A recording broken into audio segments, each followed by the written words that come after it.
Hello, it's Daniel. I am in windy, cold Burr, Iowa. So Andrew will be here, and I will be, taking video of every moment. Take care. On a cold Iowa day, members of presidential campaigns from all around the country came together to support their candidate. But unknowingly, their testimonies were used to support a candidate that they did not choose, that candidate being Andrew Yang. Someone, namely me, Daniel Arizon, took their comments and highly edited their information to support the candidate of his choosing, Andrew Yang. So please, listen to this video and enjoy.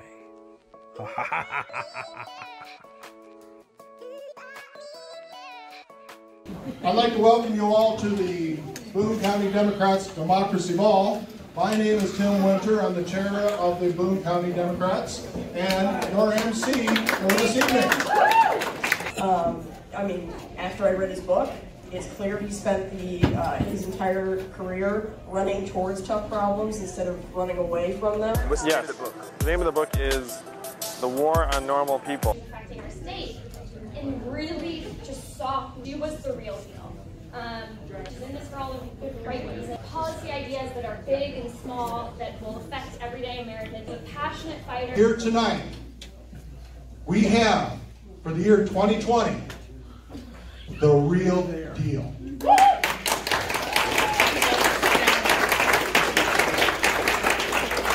Real deal. Right Our first there. speaker tonight Real deal. is entrepreneur Okay. Andrew Yang. I'm Andrew Yang. I'm running for president as a Democrat in 2020. Realizes that we're going to win this caucus, and not only the primary, but the general, in investing in relationships one-on-one. So this is what I call the trickle-up economy, from people and families and communities up. And this is what you can make a reality. The way that he campaigned. If you watch the way that he campaigns, it's not one where he's going to places of deep blue support. He's not going to just big cities. He actually he campaigns everywhere. He really tries to reach out to every voter. And it's not just reaching out to Democrats. It's trying to persuade people and listen to them. He wants to hear their concerns and bring them on board and do something good for our country about restoring our faith in each other and bringing the country together around positive themes and ways that we can affect change together rather than by dividing each other as we've seen this administration do. What really impressed me was the people that he was turning out. As I look across this room, as I go to my own county party functions, it's always nice to go to these events because it's friends, it's family, it's a lot of people that I grew up with. But what's important about the caucuses and what's important about building our Democratic Party is also reaching new voters and building outward and then bringing people into the fold. What I would say again is that we need to solve the problems that got Donald Trump elected, and the best person to beat Donald Trump is someone who can peel off 10, 20, 30% of his voters, because I've met now hundreds, thousands of Trump voters who've said to me, I voted for Donald Trump and I'm going to vote for you. So I'll just close with this. I know, like many of you, we're listening to the candidates, we're hoping to hear things, and we've got a long path ahead of us. So as you listen, I would just encourage you, hear what he's got to say. And What am I asking you to use that power for? What is this vision of an economy that would actually work for us, the citizens of this country, in a time of historic change? Raise your hand if you actually have heard about me in the campaign. Oh, good. It's exciting. So if you've heard about me in the campaign, what you've heard is this. There's an Asian man running for president who wants to give everyone $1,000 a month. That's right? And those three things are true. What would it be like in Iowa if we could have Boone County and 42 other rural counties go for the Democrat? You know what we get? We'd not only get a Democrat in the White House, we'd get a House of Representatives, and we'd get a Senate in Iowa. Then we wouldn't have these terrible bills, Chris, you're talking about. I'm Andrew Yang. This basically comes from the fact that many families can't afford a $500 crisis. You know, you get a flat tire, you need a root canal, you have to replace your washer or dryer. Not everyone has the money saved up, and waiting until February to get your tax returns isn't always an option. Right now, 59% of Americans cannot pay an unexpected $500 bill. There's a mindset of scarcity that has swept the country. And the freedom dividend would reverse that. We have to restore a sense of abundance and opportunity to really the majority of the country, which right now is trending very much in the opposite direction. And that's what the freedom dividend will enable us to do. It will help make people more rational, optimistic, and abundant, and entrepreneurial. I'm a serial entrepreneur. I've worked with hundreds of entrepreneurs, created thousands of jobs, and that's what we need to restore the dynamism and mobility to our economy. Is a pay raise for teachers. Teachers who are out there working with students every day, doing really tough jobs, and there's just not the dignity to the profession. I think it's policy number 14 on my website, yang2020.com, is pay teachers more.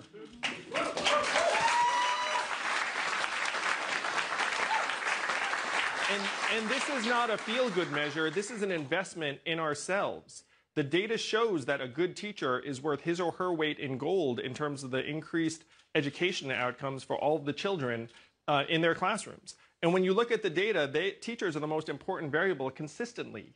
The problem is that we run around and say, oh, I'm going to get some laptops in their hands. I'm going to, get a consultant. Like, they'll figure this out. It comes down to the teacher first and foremost. We need to attract and retain the best teachers we can find, and we will all be better off for it. We've been running a really inspiring campaign so far. There's an Asian man running for president who wants to give everyone $1,000 a month. But most of the money will be right here. It will create 40,000 new jobs here in Iowa. And it will make your Main Street economy much stronger, much more robust. It'll probably keep many stores open that would have closed in the absence of the dividend. A lot of new businesses, a lot of new opportunities, and a lot of young people moving there. And he's hoping to bring that type of work ethic, that type of focus on communities and cities to Washington, and not the opposite, not bringing Washington to communities and cities. I'm Andrew Yang. I'm running for president. I am not a career politician, as most of you know. I'm an entrepreneur. I'm a problem solver. So, I was the CEO of an organization I started called Venture for America that helped create several thousand jobs in Birmingham, New Orleans, Detroit, Cleveland, St. Louis. And unfortunately, I got the feeling that my work was like pouring water into a bathtub that had a giant hole ripped in the bottom. And I was being celebrated for my work. I got to meet President Obama several times. I got to bring my wife to meet him, so my in-laws were happy with me for a little while. And so I was being celebrated for this work, and then I had this sinking feeling that it was all heading the other direction very quickly. It's because he's focused on humans, he's focused on stories of people. This is not an easy decision. We have a lot of talented candidates out there. But Andrew has a plan. And I tell people all the time when they say, well, why did you pick so early? I said, well, it's all on his website, right? He's not talking rhetoric. He's not walking around here kissing babies and taking pictures. He's actually spewing numbers that make sense to Americans. I believe that he is the right candidate for a number of reasons. First of all, I believe that we have to regain the White House, and we need to defeat Donald Trump. We can defeat him by really creating a broader coalition that is bigger than his base. I believe Trump will turn out the Republicans and the Democrats. He's going to turn out the Republicans because they support him. He's going to turn out the Democrats because they hate him. But it's the people in the middle that are going to determine this election. He said, the only way we in Washington, D.C. will do anything about this is if you were to create a wave in other parts of the country and bring that wave crashing down on our heads. And I heard this, and I said, challenge accepted, and that's why I'm here with you all. And we are creating that wave right now, Yang Yang. It's a beautiful thing, it's a beautiful feeling. I wonder if they're feeling it in Washington, D.C. I wonder if they're sensing, like, disturbances, being like, holy cow, I think a wave's coming. I think a wave's coming that's it's gonna wake us all up. And I was one of those people in the middle. So I was a registered Republican until about 25 years ago. The party left me. I voted for Ronald Reagan. Ronald Reagan could not even get the nomination today in the Republican Party, let alone be president. And what I'm saying to you is we need someone who can appeal to Democrats, to independents, and disenchanted Republicans, because he really creates that third answer to big problems with innovative bipartisan ideas. And I really believe that. He does not want any communities to be left behind. Do this segment. So there's going to be this massive surge in publicity on the run up to the debates, including the Colbert Show. I'm still at a phase where I need to introduce myself to the American people, where most Americans are not paying any attention to 2020. And of that group, even fewer have heard of Andrew Yang. So happily, between Bill Maher and this NBC segment and the Colbert Show, it's just going to be me talking about my ideas. And one of the traps that I think some candidates are going to get into, and it's happening actually, I can see it in some of the other candidates. I'm so glad to be in like the upper echelon of presidential candidates, because if you're candidate number 22 in this field, it's pretty rough. Is that some of them are already trying to come up with some kind of like game-breaking zinger, like viral moment. And I'm happy to say that's not really my focus. I'm not going to go in Colbert and being like, ooh, I can just like, you know, like do this one thing that's going to catch fire. At this point, I just need to steadily introduce myself to more Americans. I'm Andrew Yang. But I think that's interesting, because how did Reagan get elected? He got elected by asking the question, are you better off today than you were 4 years ago? And if you remember what it was like to be a farmer during Jimmy Carter's administration, we weren't better off. So I'm just saying that honestly. Now, if there's an ex-president that I would want to have as my next door neighbor, it would be Jimmy Carter. But I'm telling you, that is the question we have to ask ourselves again and again, and what really matters to rural Iowans. Our life expectancy has declined for the last 3 years because of a surge in drug overdoses and suicides. Self-driving and stress. Self-driving trucks will be tremendous for GDP, but they're going to be terrible for Iowans and terrible for Americans. If you have the wrong measurements, then you will never make progress. So one of the things I will do as president, one of the first things, is I will update GDP for the 21st century. And I will make it things that we will actually be excited about as a people. So what would excite you if GDP does not get you revved up in the morning? Healthcare. Health and life expectancy. So I am looking for a leader that can tone down the rhetoric that we currently have in place. I don't like the shouting. I don't like the name calling. I think most of the country doesn't like that. And I think that we have to understand that independents and professional people, particularly professional women, who are very disenchanted with Trump, need to really, that's where this election is going to be won. And I think we have to look for a moderate and someone who can appeal to the middle part of the country and to that disenchanted independent base today. Because many people in this room voted for Donald Trump, I'm sure. No. All right, maybe less so. I'm sure there are people that just stumbled into this bar that had nothing to do with anything. But there are actually a lot of Donald Trump voters who are now coming over to the Yang Yang. Yeah, that's right.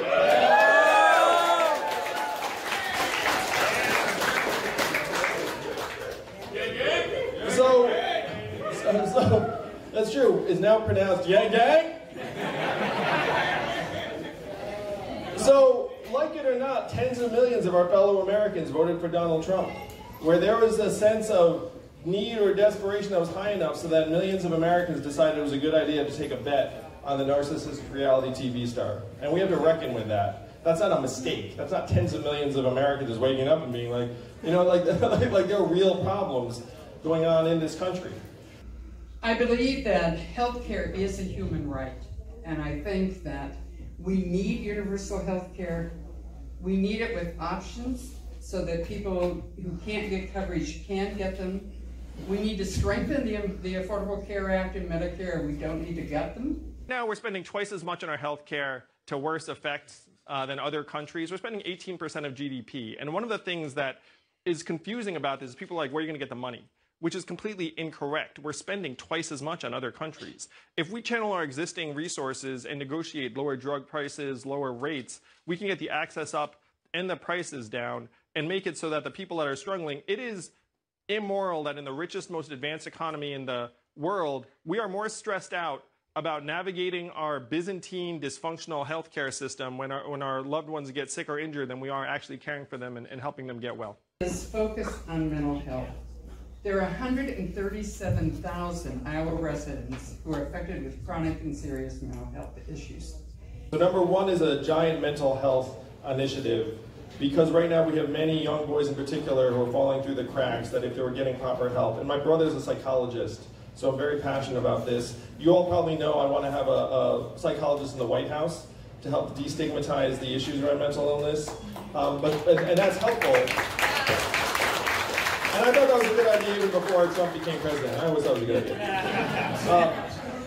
But more than that, we need to get psychologists into our schools, into our communities, into our neighborhoods, and then start trying to work on the rampant emotional problems and anxiety and depression that are taking hold of our young people in particular. And finally, I would say that I believe he is a leader who understands technology and how important it is in our changing world. Whether you like technology or not isn't really the issue. It's changing how you live. It's changing everything about the way you communicate. It's changing your healthcare system. It is all around us.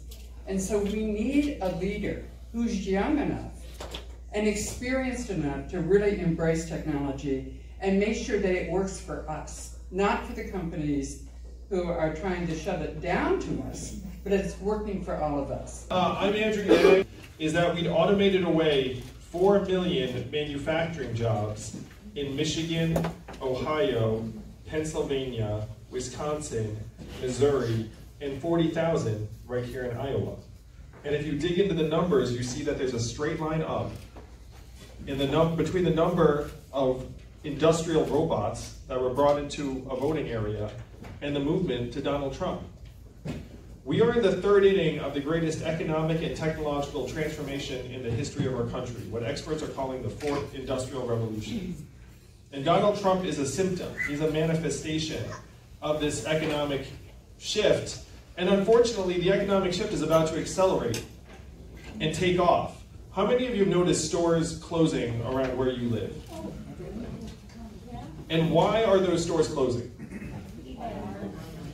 Amazon. That's right, it's a one-word answer, Amazon. So Amazon is sucking up $20 billion in commerce every year from your communities, and it is now pushing 30% of your stores and malls to close. What is the most common job in Iowa and in the American economy? Working in retail. The average retail worker is a 39-year-old woman making between $10 and $11 an hour. So if 30% of the malls and stores close, then what happens to those jobs? What happens to those retail workers? No one knows, really. How much did Amazon pay in federal taxes last year? Zero. So think about what's happening in your communities. Amazon's sucking the economic vitality out, and you are getting zero. You've lost 12,000 retail jobs already in this state, and you're going to lose many thousands more. I was just in Iowa 80, the country's largest truck stop in Davenport, Iowa. And it proudly says, biggest truck stop in the country, 5,000 people stop there every day. Now, my friends in California are working on trucks that can drive themselves. And why are they doing that? For the money, yeah. $168 billion a year in financial incentives if they can successfully get rid of the truck drivers.